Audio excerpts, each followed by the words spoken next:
నా పేరు కొండా Charan, Bahujan Samaj party Bhadrachalam assembly నియోజకవర్గ అధ్యక్షుణ్ణి.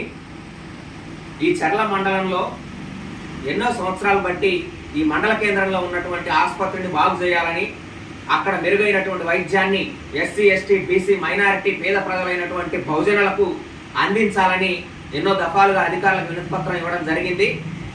ఆ వినతిపత్రాల ఫలితంగానే బిల్డింగును నిర్మించారు. ఆ వినతిపత్రాల ఫలితంగానే పోస్ట్ మార్టం నిర్వహణని సంబంధించినటువంటి బిల్డింగ్ నిర్వహించారు. ఆ పోరాట ఫలితంగానే డయాలసిస్ సంబంధించినటువంటి పరికరాలని ఈ ఆసుపత్రికి తీసుకురావడం అయితే తీసుకొచ్చారు తప్ప అవి ఇప్పటి వరకు కూడా సంవత్సరం, ఏడాది గడుస్తున్నా కూడా ఓపెనింగ్ చేసినటువంటి పరిస్థితి ఈ చర్ల మండల కేంద్రంలో ఉన్న ఆసుపత్రిలో కనబడడం లేదు. అట్లాంటి పరిస్థితి ఈ మండలంలో నెలకొన్నప్పటికీ కూడా ఇవాళ ఏ రాజకీయ పార్టీ కూడా ప్రజా సమస్యలకు సంబంధించి, వాళ్ళు పడుతున్నటువంటి బాధలకు సంబంధించి పట్టించుకుంటున్నటువంటి పరిస్థితి లేదు. బహుజన ప్రజలారా, ఎస్సీ, ఎస్టీ, బీసీలు అయినటువంటి నిరుపేద ప్రజలందరూ కూడా ఈ రాజకీయ పార్టీలు వ్యవహరిస్తున్నటువంటి తీరుని మీరు అర్థం చేసుకోవాల్సినటువంటి అవసరం ఉంది. ఖచ్చితంగా వాళ్ళు నిజానికి, వాస్తవానికి వాళ్ళు అగ్రవర్ణ ఆధిపత్య కులాలైనటువంటి పార్టీల్లో పనిచేస్తున్నారు కాబట్టి, ఆ స్వభావం కలిగినటువంటి వాళ్ళు కాబట్టే వాళ్ళకి మన నిరుపేదలమైనటువంటి బహుజన ప్రజలమైనటువంటి మన సమస్యలు పడుతున్నటువంటి పరిస్థితి లేదు, పట్టించుకుంటున్నటువంటి పరిస్థితి లేదు. ఈ విషయాన్ని మీరు గమనించాలా.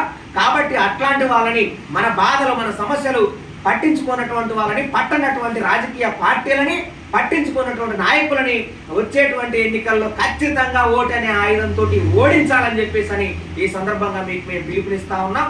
బహుజన్ సమాజ్ పార్టీగా ఈ సందర్భంగా అధికారులకు కూడా, గౌరవ కలెక్టర్ గారికి కూడా మేము విన్నవిస్తా ఉన్నాం.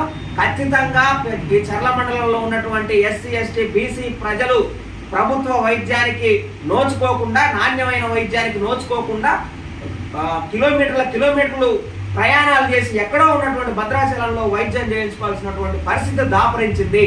దయచేసి మీరు కట్టినటువంటి ఆ బిల్డింగ్లని ఓపెనింగ్ చేయాలా, సీమాంగ్ సెంటర్ని ఓపెనింగ్ చేయాలా, అట్లాగే పోస్ట్ మార్టం గదిని ఓపెనింగ్ చేయాలా, అట్లాగే డయాలసిస్ పరికరాన్ని వెంటనే ఓపెనింగ్ చేసి ప్రజలకు వైద్య సేవలు అందించాలని చెప్పేసి బహుజన సమాజ్ పార్టీగా మేము పిలుపునిస్తా ఉన్నాం.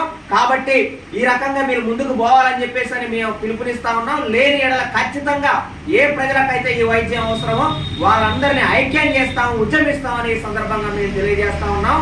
బహుజన ప్రజల కోసం నిరంతరం పాటుపడుతున్నటువంటి బహుజన సమాజ్ పార్టీ BSPని బహుజనులంతా ఆదరించాలని చెప్పేసి, మన రాజ్యాధికారం కోసం అందరూ ఐక్యంగా ముందుకు పోవాలని చెప్పేసి ఈ సందర్భంగా పిలుపునివ్వడం జరుగుతూ ఉంది.